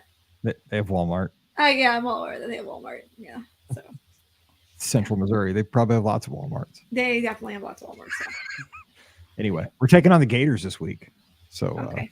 So that's a lot of Florida listeners to our podcast. Too bad this week. MIZ, we're gonna Gator food. All right, joining us also Scotty G from up in Big Ten country. Glad to have Scott back. It's always a fun week when he's here on the show. Scott, what's going on? Happy Friday. Happy Friday. We made it to the weekend. Still though, Rikki, you're traveling. I gotta hear the recap of how this all traveling goes. I'm so pumped for it. Yeah, trust me, there will definitely be recaps. Yeah. I can guarantee it. Yeah, Instagram stories is made for this. Yeah. So excited for the weekend, Mike. I'm gonna pull Scotty G here and kind of just talk about something because that's what we do on the show. So this weekend, I think we're gonna go to Frankenmuth, Michigan, which is an awesome spot. It's like this barbarian, very it feels like Epcot, really. It's just like the whole town is just themed to German, and it's just super cool. And they have this awesome restaurant called Zender's, which gives me vibes of Liberty Tree a little bit, right? You eating this old dining room, and it's family style. Instead of like turkey and stuff, it's fried chicken, which is unbelievable. They give you these noodles that like I just keep asking for more noodles basically, but then you get like your salad, your bread, your cottage cheese if you want that. Like it's just they throw it all at you, mashed potatoes, stuffing. It's this awesome meal. So I think we're gonna go there this weekend because it's Elizabeth's birthday month. And Mike, I know you and Elizabeth are one day apart on the calendar. And do you ever like have this happen in your birthday month where you just get like all these like free offers to you? Like, hey, come celebrate your birthday. Like, come get your free Zender's dinner. Come get your free burger at Red Robin. Like, it's just like she's hit the jackpot this month with all these like free things. So not that we wouldn't go to Zender's anyway to celebrate her birthday. It's like Elizabeth's favorite restaurant. So we will be going to Zender's this weekend and we're going to have one on them. We're going to get a free one this week. Just got one from Top Golf. I mean, they want me to come out and hit some golf but balls. Isn't it funny? Like, because I happened with my birthday. Like, I feel like, but Liz gets a ton. So I feel like, man, maybe I'm not like signed up for enough. You're not signed up for the right thing. She gets her bundt cake. She gets her crumble cookie. She gets her like whatever. Like, I'm like, dang, man. Like, I got to sign up for more things. Yeah, I don't get a ton because I'm kind of the opposite. Like, I don't want to get all the marketing stuff all year, but I do get like Texas Roadhouse, dude. I'm getting text messages like crazy. Like, come get your thing Outback, you know. So my favorite places I need to take advantage. But that's the problem with Elizabeth and myself, right? We're right around Thanksgiving where we go out to eat a lot. I mean, probably more than we should. But like at Thanksgiving, I just like to stay home. Like once we have Thanksgiving, I will literally have every meal of leftovers through Sunday night. Like I'll watch the Egg Bowl on Thursday night. I'll watch all the college football on Friday, Saturday, Sunday. And I'll just keep making my own homemade holiday sandwiches till it's gone. Like I'll make nonstop sandwiches of turkey, stuffing, cranberry sauce, and on just wheat bread. I mean, that's how I roll. And I'll put gravy on it. I mean, it's just like I'm an Earl of Sandwich, but cheap. That's the good thing about when it's like a month-long thing, though. If they like give it to you for the whole month, you can go. That's true. You have to go right around Thanksgiving, so that's why we're going this weekend instead of. You're pre-gaming Thanksgiving, basically. You're getting yourself like. We basically are. You're up and ready to go. I'm telling you, Mike. When you get here, you too, Ricky. Like I got to bring you to Frankenmuth. I've seen the I would be in tears at that place. You'll just be like, oh my god, this is like the Germany Pavilion at Epcot times like 40. It's awesome. We have a place that's kind of like that up here in Helen, Georgia. It's very Bavarian and very, very, very themed. And you do not want to go there during like this time of year for the like Oktoberfest all the way to Christmas. Just you don't want to go there. It's so packed with people. It's nuts.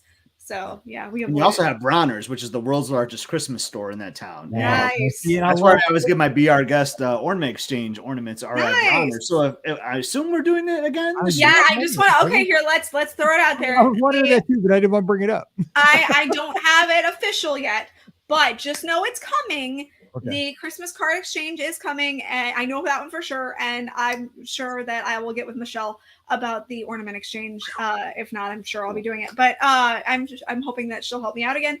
But I know for sure the Christmas card exchange is happening. Florence did say yes, so I know that one's coming. And more details, I promise, will be coming soon. Those will be on our social media. And I guess I do need to get that figured out pretty soon here because we usually put it out there like the last week of that, of November, and then have it, start the beginning of December. So I guess I need to get a move on that, don't I? Yeah, sounds like I'm going to be making 2 trips to Zender's in Frankenmuth because I'm going to have to go back once I know who my person is. Your person is, and get an official Bronner's ornament because those things are so awesome. That's right. Yeah, totally. All right, so let's get into the topic at hand because sorry about that. No, real quick. And also Rob came in on YouTube at the very end of last week's show. We had that listener from Ireland, Abby, and her husband, who's a firefighter, asking about where they can visit firehouses. And I just want to throw this out there that if you're ever interested in visiting the Reedy Creek Fire Department, you can tour. Rob found this information out for us. You can tour Station 1, the brick and Dalmatian patterned buildings on Buena Vista Drive between 8 a.m. and 5 p.m. Monday through Friday. So there you go, Abby, over in Ireland. When you guys are over here on your vacation, you could do that. So that's one on Buena Vista Drive, Building 1, the Reedy Creek Fire Station, Monday through Friday, 8 to 5. So I think I'm going to do it. That's awesome. I mean, every kid wanted to be a firefighter, right? I mean, that.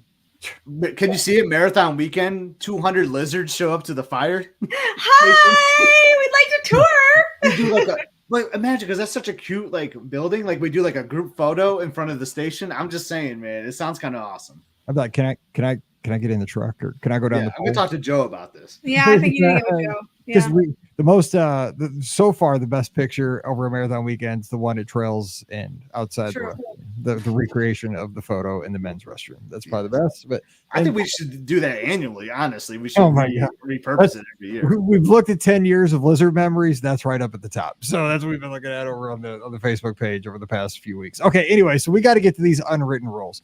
Like I said on Wednesday, sports is probably the most prominent place where you see, if you're not familiar, because we have a lot of international listeners, of the concept of unwritten rules, right? In sports, obviously you have your written rules, right? I mean, 3 strikes and you're out. The bases are 90 feet in baseball. There's all the written rules. You can go to a rule book. But there's also in sports a lot of unwritten rules that everybody just understands growing up in the sport that you follow. And obviously Ricky's dog's excited about that. But so unwritten rule there is Rikki mutes the mic when the mailman comes. I don't know. But so what we're going to talk about are these rules that you're not going to find them in black and white. You're not going to find them on Walt Disney World's website or Disney Cruise Line. But as travelers, we just think these are rules. Like you should follow these things when you go to a Disney destination. We're going to talk Disneyland, Walt Disney World, and Cruise Line kind of all combined. So we started a list on a Google Doc last week, some of us, the 3 of us, the 4 of us. And I mean, some of these are common sense. We want to get your thoughts. I threw this out on social media as well. So number 1 that I came up with, don't save tables before getting food, especially during busy times, during the day, dinner time, lunch rush. Don't sit at a table unless you're eating. You know what I'm saying? Like, if you're just sitting there twiddling on your phone, don't do that. I mean, I don't think it says that anywhere that you can't sit at a table, like if you're not getting food, but don't do that. If people are looking to eat their burrito, at Pecos Bills, don't let the people with the fajitas eat. I mean, is that a good rule to start us off? I'd say it's a pretty good rule. You don't know how many times I've been tempted to break that rule. The worst one is like at the Mexican quick service. I never know the name of it. I always butcher it at Epcot. Argentina. There's like so limited outdoor seating in my hack now. As we all know, I go inside at La Hacienda, and that's the best place actually to eat there. But you're just like ordering your food. So I'm committed to eat there, right? And I'm ordering, and I'm just like stalking the tables, Sometimes I'm tempted to just send Emily, like, you see an empty table, just go take it. But still, like, that's still like kind of cutting like the 2 or 3 people that are in front of me, and like, so I don't necessarily want to do that. So I agree, Mike. It is a good unwritten rule, especially if you have no intention of eating there at all. Yeah. Like, you're just like taking it for space, for just like, I'm just chilling here reading my phone. I'm just gonna block you from eating this table that you actually paid for, your meal for, and I'm just going to block it from you. That is like the ultimate worst one. But yeah, I agree. I like don't go saving tables, man. That's tough. I think that's fair too, because like you at least are ordering food. Like you're so if in my opinion, if you are ordering food, you send somebody to go get a table, I think that's okay. It's the people who are like literally just sitting there on their phones. They maybe have a drink or something that they didn't get at the restaurant, by the way, they got somewhere else, and you're just like, okay, stop. You see that now, if there are other empty tables around, okay, that's fine. But if it's a packed restaurant and you're sitting there and taking up space from people who are actually trying to eat, then yeah, I would say get up, go to a different location. There are lots of other places where you can sit at Disney and relax and go, and play on your phone and, get a drink. So, I feel like that's a fair thing. I feel like that's absolutely fair. And I don't mind like sending a member of the party ahead if you're in line and you're committed to getting food. Right. Like, it's fine. Like, I have no problem with that, because you're just trying to get your seat. Like, I have no problem with that. Another thing that does bug me, kind of an unwritten rule, the lingerers, like the people who have finished. And I mean, you have purchased food there and you've had a meal, so you are kind of entitled to the table, but like you're sitting there for like 45 minutes and you're totally done eating. You know what I'm saying? Like, and you're still, people are hovering, trying to find a. I'm talking during really busy times where there's nowhere to sit and you're trying to sit down to have a meal. Mm-hmm. Like, that bugs. Like, all these things are going to get back to just being polite and common sense, but that's an unwritten rule for me. Like Right. when you're finished, move on. You know what I'm saying? Like go find somewhere else to sit. Okay. Number 2, this is cruise line. Don't save deck chairs around the pools during busy times. You know what I'm saying? Like, because some people get out there and they put their stuff out and then they just go back to their stateroom and leave their, in Disney Cruise Line, sometimes they'll throw your stuff off. You know what I'm saying? Because you're not supposed to do this. This is actually I don't think it's actually written down, but Disney Cruise Line does kind of crack down on this. Deck chair saving is kind of like a really big unwritten rule. Have you seen this, Rikki, on a cruise? Yeah. Like, some people will actually like set an alarm super early in the morning, get up like at 6:30, put a bunch of stuff on a bunch of chairs, and go back to bed. Yeah, they would do that at Alani too, actually. And Really? I don't know if they did it at Alani when you were there, Scott, but like when I was there, it was definitely a thing. And they would tell you don't do that. But yeah, it's like it's rude. If you're not going to be there for a few hours, like let somebody else have the spot. And then when it's your turn, then the thing that really bothers me are the people that don't pick up their towels after they're done. Like you're done. Like you finished, sitting at the beach or the pool or whatever, and you just leave your towels there. That way, like people can't tell if the seat is available. There's nothing else around, all your bags are gone and everything, but you've left the dirty towels. Like just pick those up and put them in the towel bin. That's what the towel bin is for. Just be courteous and don't be rude and leave your towel out there if you're done with the pool area. Just go take it and put it somewhere so that way other people can grab the seat. Because that's one of my biggest pet peeves, because I'll go and look for a spot and be like, I can't tell, are those people gone? I don't want to take their spot if they're still here, but all there is a couple towels. You can't tell. So I mean, I guess that implies, like at the pool at the Grand Floridian. You know what I'm saying? Right. Like feature pools at Walt Disney World too. Yeah, exactly. Again, it gets back to if you're actively using it. Like if you're in, then that's fine. No problem to have a deck chair if you're in the pool. Like that's fine. Yeah. But like having stuff there, you're not even in the vicinity. You're back at your room. That's exactly. Just, you're not actively there. I don't know. That's kind of my thing. Yeah. Scott, ideas on that one? Or I'm glad Rikki brought up Alani, to be honest. So that is a written rule at Alani. It is written. Yeah. That's So it's because everyone kind of wakes up early, right? Oh yeah, absolutely. Because you're all on East Coast time or whatever. If you're from Michigan or anywhere on the Eastern Standard Time, man, you're waking up kind of early. I mean, I did adapt well though. I will tell you that. But you see people just wanting to get their spot for the pool, like there's some specific ones too, like the one by the 2 hot tubs, the 18+ area. That's like that's my jam over there. But anyway, you'll see people at 6 o'clock getting their stuff, and there's signs saying like, if you are not sitting here by 8 a.m. or like whenever the pool opens, we're gonna move your stuff. Yep. like there is and there's like a QR code you can scan to read all the rules too. Like they have it like signs, but for more additional details, scan the QR code. And then the rule is once the pools are open, if you're not seen in your area for like 1 hour, they just pack up your stuff. Yep. The cast member's gonna come up there and pack it up. I love that rule. And they keep an eye on it too. Yep. Yeah, they do.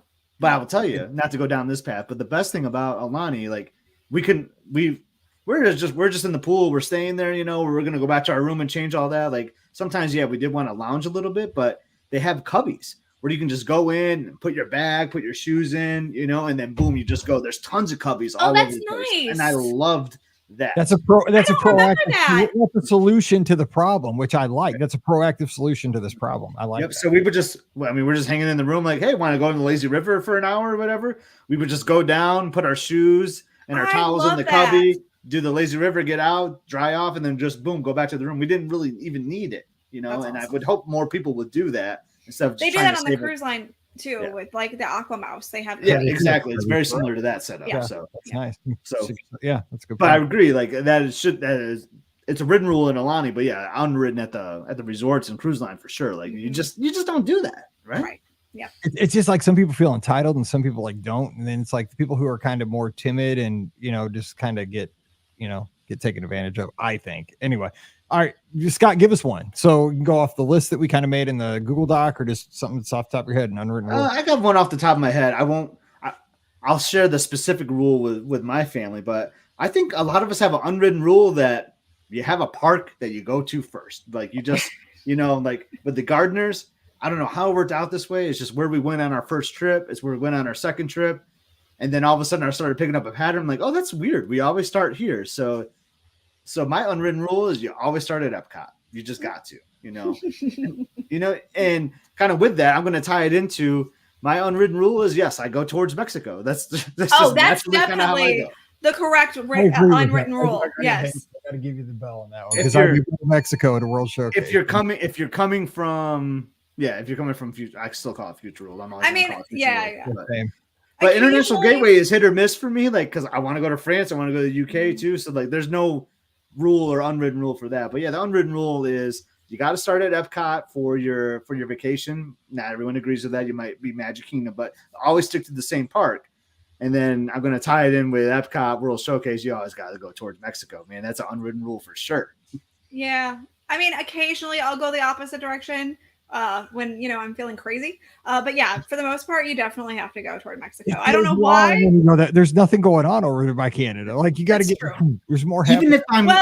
Even if I just did Soarin' and Imagination, I'm over on that side kind of. I'm still gonna go the long way and go to Mexico. You have to understand though. I cut across. My husband adores the Canada film, so sometimes I do have to make the beeline and go the Canada route because he wants to go see the Canada film. He's actually downstairs singing it right now. I can hear him. So I think we can too. Canada. Yeah, that's what he's singing. I can literally hear him love singing the right film now. Too. I love it. I'll give him I wish the film side note would like alternate sometimes. Like can we have like the old one and then do the new one like alternate? Like that'd be so good. That would be good. You do that with a lot of stuff, right? You could do that with Impressions de France. Like why does it have to be the last 2 hours a day? Just alternate with the. Well, don't even alternate. Just have it all. Yeah, just keep doing the other one. But yeah. Okay, but I went to Twitter because I did ask this question on Twitter, and Adam Hardenbrook kind of goes right along with what Scott said, and he said his unwritten rules Magic Kingdom on the first and last days of the trip. Oh, okay. His family got to do it. It's got to start and end. Bookmark. Steve, I think everyone's family has like that. Like it's kind of like a tradition in a way, but for us, it's tradition / it's just an unwritten rule. Like you just got to start there. And Brian, because I got to hit because we got a lot of feedback on social media. Brian, who goes at Brian CPT, says always go clockwise when entering World Showcase from the front side. Can go counterclockwise if you're coming in from International Gateway. Okay, I got to think about that. Always have to be whichever way you enter, you're walking towards. I don't know. Go clockwise when entering World Showcase from the front side. So clockwise, that'd be Mexico. Yeah. Okay, so he's right. He's just making it all kinds of confusing. So that'd be right. Yeah. I said if you're coming from Future World, you go left. But I like the way he's saying with clockwise. I like that. It is. Okay, real quick. Kevin's got one here. He's at K-Pop UNC1. Have a strawberry and Nutella waffle breakfast sandwich at Sleepy Hollow. Unwritten rule. I mean, that obviously is not a written rule, but that's a good advice.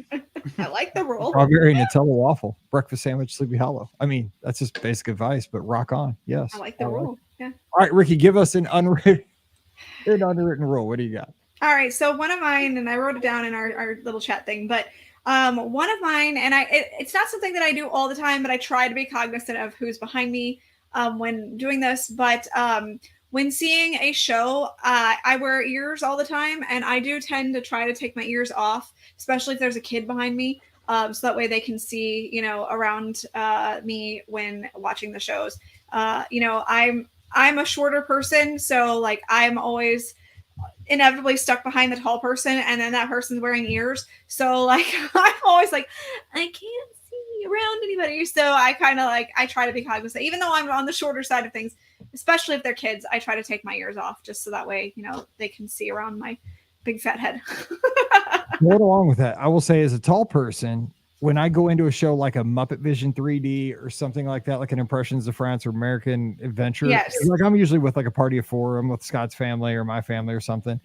I will try to peek out behind me and see like if there's a kid behind me, and like I will try to shuffle within my party to where at least I'm sitting in front of another adult. Right. Yeah, that's nice. I don't want to be sitting in front of like a 7-year-old because I am tall. You know what I'm saying? I can't help, I can't make myself any real. I'm not going to slouch down in my chair, because that's not really comfortable. But I don't if I can, be like, okay, Paige, switch with me, or Mallory, switch with me so that I'm sitting in front of at least the adult and somebody a couple inches shorter sitting in front of the kid. Just just to make things fair. I mean, just a lot of this is just paying attention to the people around you. Who's around you. I mean, Scott, you're going to look for that kind of stuff too? Yeah, for sure. I always do. Or we'll leave a seat open, if there's a short kid, we'll just leave that seat open, if we can, if it's not a full row. Yeah, we do that all the time. I'm always looking behind me. I like that you brought that one up, Mike. That's a good one too. And I love yours too, Rikki. Short people like it when people look out behind you to see if there's anybody. To go with that, with the short people, one of my unwritten rules is with parades, if I'm not sitting on a curb, say if I'm standing behind someone that's sitting on a curb and I see just a little kid or something, or someone that's short, I always offer them to stand in front of me.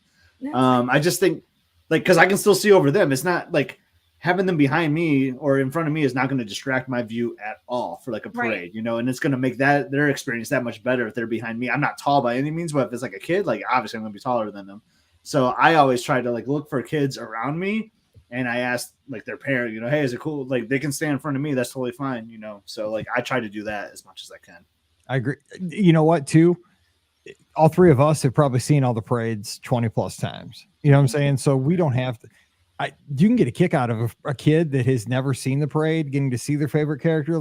You know what? You might have more enjoyment out of seeing that kid interact with Elsa or Tiana or, name a character, or just, seeing a float or, whatever have you. That could be, more fun for us to get to see that interaction with the character than the parade is, seize the opportunity. That's what I think. So here's another one, just kind of a practical thing. Don't use your phone with the speaker on anywhere in Walt Disney World. I see people do this sometimes on the buses. Put your ear, if you have to be on your phone, and try not to be speaking out, again, you see this in society everywhere. This isn't just Walt Disney World. This is one of those things that just drives me nuts. If you have to take a phone call, try to do it in a more secluded place, but especially the people that are taking voice calls with the speaker on. Oh, even while you're walking around a theme park, because part of the theme park experience is the background loop, and it's the whole escapism of it. I don't want to hear about you, trying to complete your order at Best Buy or whatever it is, or talk to your boss. I know you have to do that sometimes because of work, but if you can just, find a quieter place and go into a cul-de-sac at one of the theme parks, it's going to be better for you. It's going to be better for everybody around you. Again, it's awareness. That's just an unwritten rule for me. I think it would be best if everybody followed it, but do what you got to do. Blame me if you have to, but that's why earbuds were invented. They're not expensive. Okay. That was mine. Rikki, go ahead. I mean, we're going to probably take heat on these, but it's just me. You probably are going to take heat on it, but that's fine. I mean, do people think it's okay to walk around using your speakerphone in public? I do occasionally, but again, I am cognizant of where I am. Does that make sense? I don't do it in the middle of a crowd. By yourself, who cares? Around, but but okay. So one of my pet peeves, I guess this is more the pet peeve show than anything else. I mean, these are unwritten rules. I mean, unwritten rules. That's a rule I follow. Your thought is this bothers me, so there should be a rule. There should be a rule about it. Yeah, exactly. It's unwritten rules of baseball. Yes, there should be the rule that you don't steal when you're up by 10. You're gonna get smoked. This is true.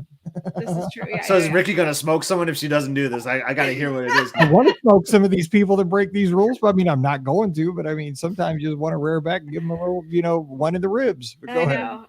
All right, my pet peeve / unwritten rule is, I get it. You there's a lot to see. There's a lot to do at Disney. A lot of people are not familiar with where things are, but don't stop in the middle and just stop with your family. And, if you do have to stop, move off to the side a little bit. Cause there's nothing worse than especially now that I'm pushing a stroller and, my stroller is not small. And so I'm moving along and now somebody has stopped in front of me because they just stopped short.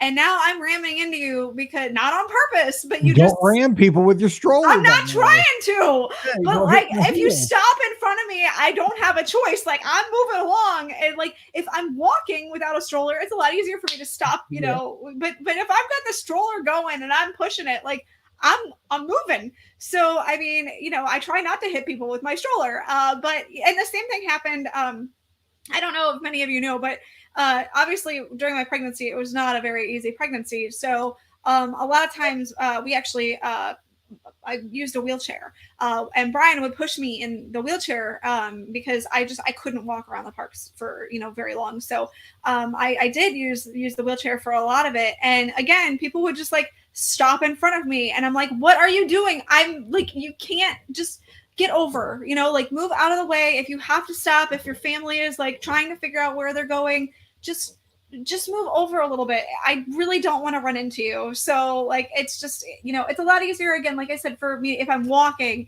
for me to like change course. But if I'm being pushed or pushing my daughter, like I can't change course very easily. So just, again, like move over. It's okay. Don't be the rammer or the rammee. I mean, I'm trying not to be the rammer.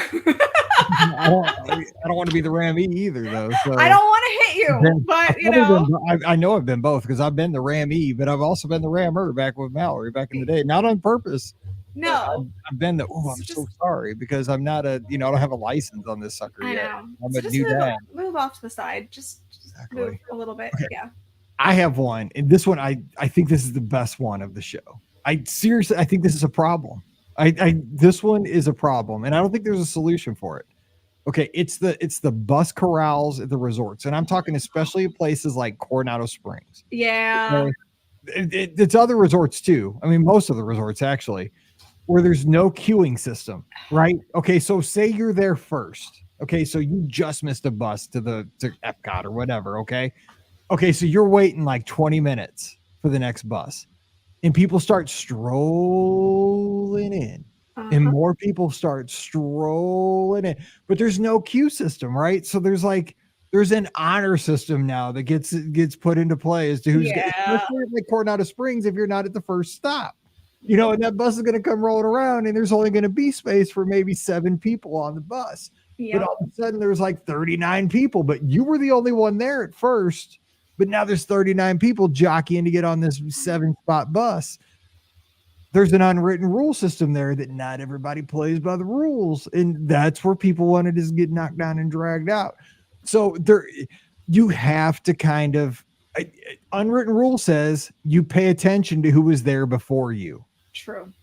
Yes. You got to play by the rules, because that's the only way to play this game. Can I just say, let's debate that, because that is one of the things that gets my blood boiling, because people just jump in there and I just want to drag them out. Like there's a penalty in football called horse collaring, and that's like it's worth 15 yards in the personal foul. I just want to horse collar somebody that's trying to get on that bus. I get it, because we stayed on Disney property this past weekend, and we used the buses for Jollywood Nights.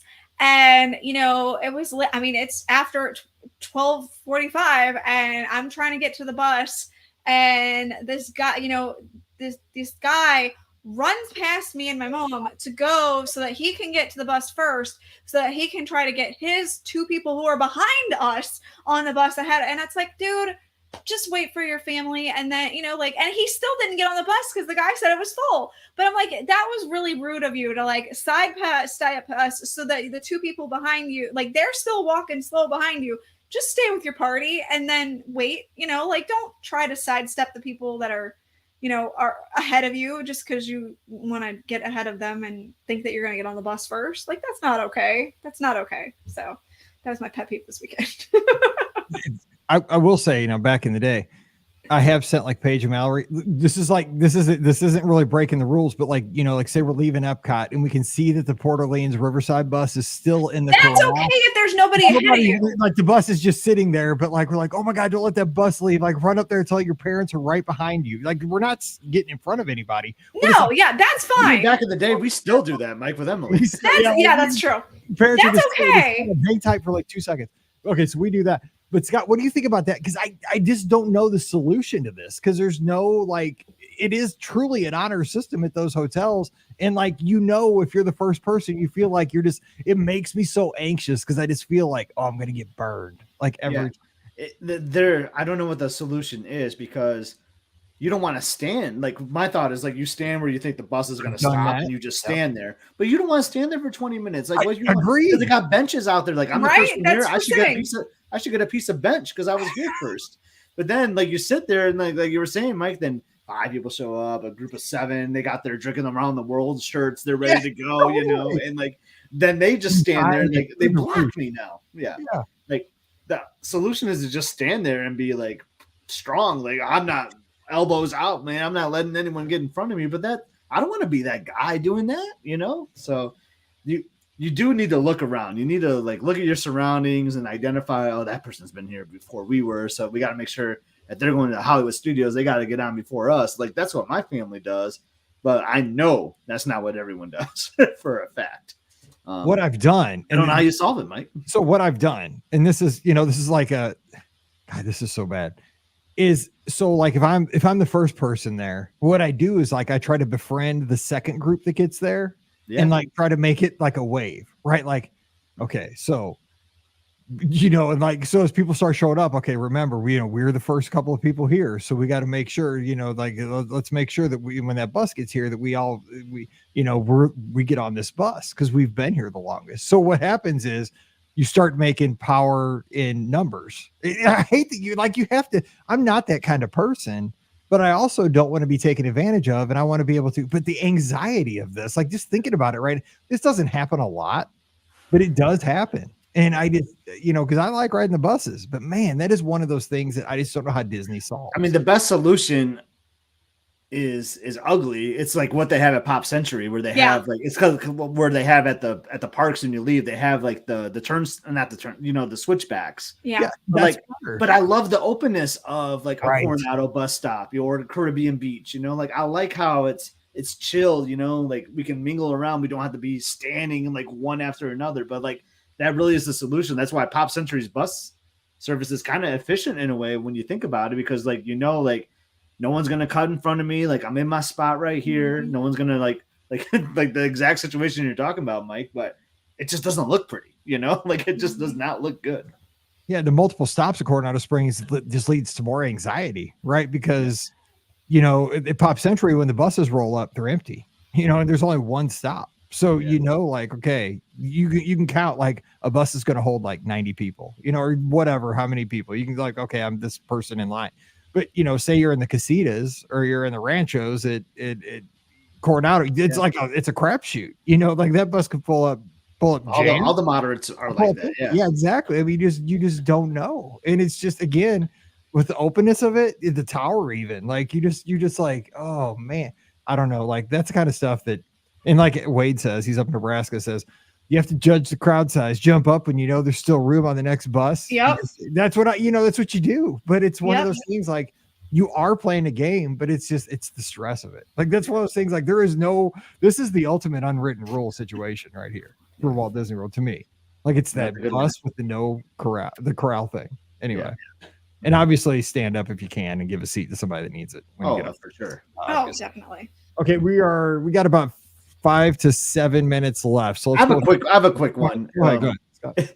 It basically was the rule is share. You should just share. But my example is, me with my DVC, I love my DVC clubs. Like I'm thinking about Old Key West. Like you go to the membership club and like they have all these activities and you can get equipment. And there is no rule for how long I can have the pool sticks to play bumper pool or how long I can have the shuffleboard sticks. So my thought is like make your own written rule. Like maybe you do 10 minutes or 15 minutes, or you see like a family kind of looking around, like know your surroundings. Like just share. Just know like I'm not going to grab the basketball for Old Key West and play for an hour. There's going to be other people that want these things, right? Like so my big thing, and you can use this for a lot of things. I think at Walt Disney World that are like public items, things like that. Like just share. Like just be like, you know what? Or use your judgment. Like, all right, I think we can do one game of shuffleboard and then we give it back to the club so the next family can do it. Like, just don't hoard those things for so long. Like, it bugs me where like I'm just wanting to like play a game or whatever, and then like all the bocce balls have been out and like the same family's been playing for like 45 minutes. I'm like, come on, like it's my turn. So that's a rule for me. Just share. I actually thought it was really interesting because like I said, we stayed at All Star Sports this past weekend, and I honestly was surprised to see that there were ping pong balls in the little holder. Like they weren't missing. There were actually ping pong balls waiting for families to be able to use. I was surprised as all get out. I was like, wow, I thought for sure those balls would be missing because it was like late at night or something. Yeah. And it's like, I thought for sure there would not be any ping pong balls left, but there sure were. So yeah, I like that's that. another great one too, right? At the pools, right? They have the ping pong tables. Like you'll see, like the same group of people just play forever. For hours. And I'm glad they're having fun. I don't get me wrong, but like maybe it's people are afraid to ask too, like, hey, can we get next or something or what it is? But like, just kind of know, like, maybe you've been playing a little too long. Training for the Olympics is what that is. What it That's it. We got Forrest Gump out there, you know. That's a good one. I like that. All right. So we got a couple more real quick. Rikki will wrap us up, but I got one more. There's a couple more from social media. Sean, who's at sfreddy2713 says, an unwritten rule is something I learned recently from another show I listened to. Treat everyone like it's your birthday, like it's their birthday. Be nice, be courteous. That might be the family's one and only opportunity to go. And you don't want to be the reason they resent Disney. I like that. That's a great unwritten rule. Treat everybody like it's their birthday. Could you imagine the guest? I mean, I talk about this, I've ran it many times, but the guest behavior is one of the worst things I think right now about Walt Disney World. Like, could you imagine all the guests behaved like that? Like, how magical it would be. Oh, seriously. My God. Sean, great. And Jody has one at Mom2AB2001 says, from a left-hander, be a part of the 10% and go left. Whether it's the path you take through the park or a line you choose for food, the majority of people will naturally go right. Yeah, no, keep going right. I'm a lefty. Keep going right. Keep going right. I like not having you in front of me. We have found this really does make a difference in our wait times. So go left. I'm actually left-handed in a lot of things, sports. Yeah. There's the kiosk at Disney Springs too. I think there's a left-handed like shop. So there is, yes. Recommend all the 10% of you to, even though it seems like I'm really outnumbered here. But yeah, you should go check that out. Yeah. My license plates for my in high school for my car was lefties, Leftyz. There you go. Let's see, Mrs. Lefties. Mrs. Cop, who goes by Cop Mom at Cop Mom on Twitter, says, for cruise, always have breakfast in the dining room. When on vacation, I need to be waited on. Scotty G, I know that. That's a good rule. That's the way you do it, man. I love that unwritten rule. Like, you are on a ship. Like, you paid money for this. Like, be waited on, you know? Get like, a fancy breakfast. Go for it. And sometimes at an I'm thinking about like the dream class, like, is it Enchanted Garden? Like, they have those cool booths as you like walk in. Like, you can't ever get those tables because like my family's never signed those tables. But you know what? You can get them during breakfast and lunch. Yeah, by the little water fountain kind of thing. Yeah, like I love those tables. Like, that's when you can get them. Go to breakfast there. Mrs. Cop, you are now Scotty's best friend. Mrs. Cop, like, come on, let's vacation together. Okay, and now at Childers Radio, Mrs. Cop will put the people in handcuffs is what that break that rule. Well, no, it's just spelled that way. It's KOPP. Dang, I was looking for COP. I know it's one of those things. So next is at Childers Radio, who is one of the guys I love. I listen to him on Sirius XM every morning. He does a show called Full Ride for college sports, and it's college football, obviously during the season with Coach Neuheisel, who used to coach UCLA and Washington, former college quarterback out at UCLA. They're the best morning show ever. You can listen to him on Sirius XM 84 every morning, 8:00 Central. He says, I'm just going to reword his. He goes by the Show Pony. He's been on the podcast during COVID. He talked about his Disney fandom. So you can go back, just search Show Pony on brguestpodcast.podbean.com. His show was awesome. But his basically is use the restroom before you get in line. I'm just going to clean it up. Facts. Because Scott and I have actually seen an incident with a thermal detonator and Rise of Resistance, and that's all I'm going to say about that story. If you need to know more, just ask Scott. So I think that's all the ones we got on Twitter. So that was kind of fun, though. I mean, it's a good episode. Yeah. Unwritten rules. Rikki, did you have one more to close us out? Because really, we should not end on number 2 or number 1. Oh, no, I think we should end on number 2. It's fine. I think the only thing I was thinking of as a last one is, and it's, again, being cognizant of the people around you and things like that. When I meet characters, and yes, maybe it'll be a little different when I have Lucy with me, but as an adult who's meeting characters by herself a lot of times, or maybe with Brian, I'm very cognizant of the fact that I'm an adult meeting characters, and there are a lot of children in line behind me who would like to meet these characters as well. So I get my photo, I do it quickly, I have a little interaction, get my photo, and then move on. Like I don't like stay there for forever, you know. And the same thing goes with when I'm taking photos, you know, in the park. You know, I because obviously I take a lot of pictures, a lot of video. I do it very quickly because A, I don't want my family waiting for me forever. And B, there are other people who are waiting to take that same photo, that same video, whatever. So like I try to be very quick with what I'm doing, whether it's, you know, meeting characters or taking photos of my family or via videos or things like that, because, you know, there are a lot of other people who want maybe that same experience. And, you know, no reason for me to spend 20 minutes trying to, you know, take a picture of, you know, something when I can take it in 30 seconds. So makes sense. Yeah. It's all about common sense, really. It's about thinking about it. Is.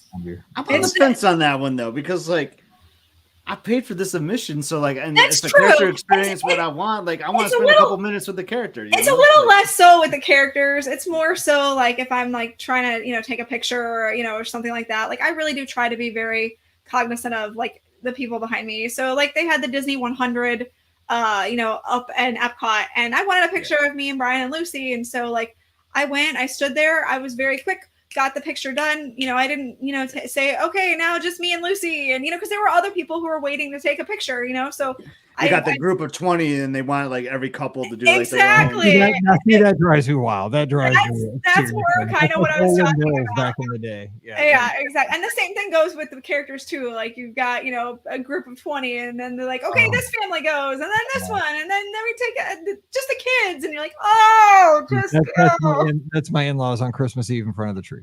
And then that's when the handler says, "Sorry, this is cut off now." Right, exactly. Belle's got to take a break.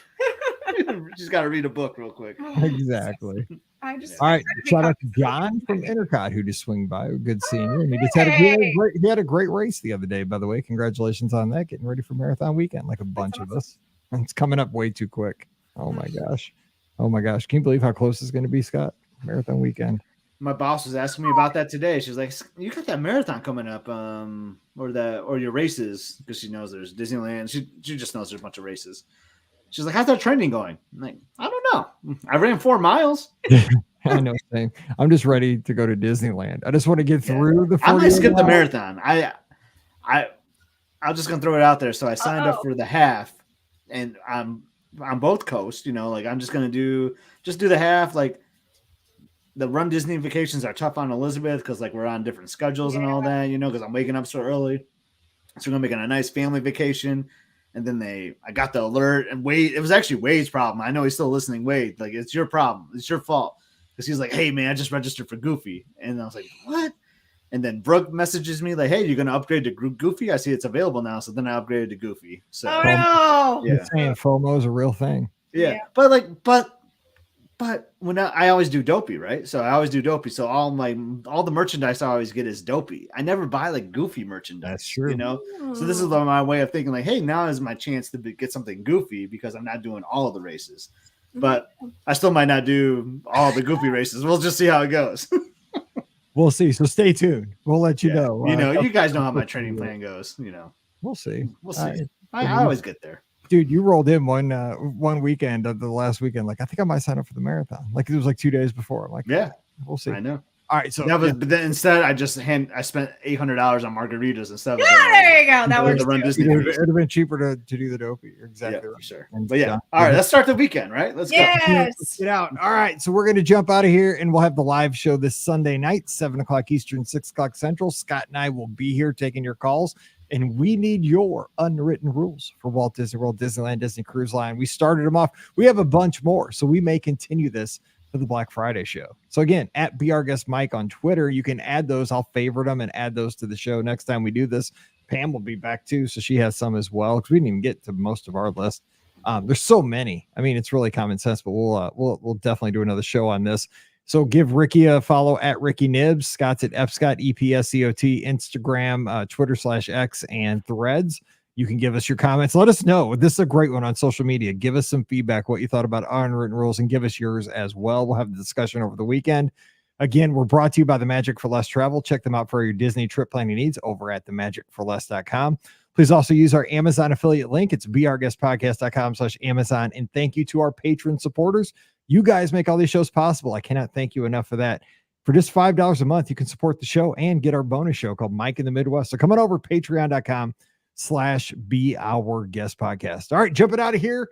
Wishing you a great weekend. So wherever you're listening, we appreciate you so very much. And until we get back together on Sunday night, stay safe, stay healthy, and we'll see you real soon. What happened? I didn't see what happened. Daisy like went jumping or something, and like microphone fell. I think like Ricky's reason. Like, God, I was muted at the time. I was like, "This is gonna go very badly," so I muted myself. The cat was in my lap, and the dog was sitting there, and the dog just decided, you know what? Screw this! I'm going in. I'm gonna bite the cat. Thank God you're muted. And we're late. I'm gonna bail because Liz finished dinner like 30 minutes ago. We didn't time it very good. So I'll see All right, I'll see you guys later. Good chat. Have a good night, everyone. Bye.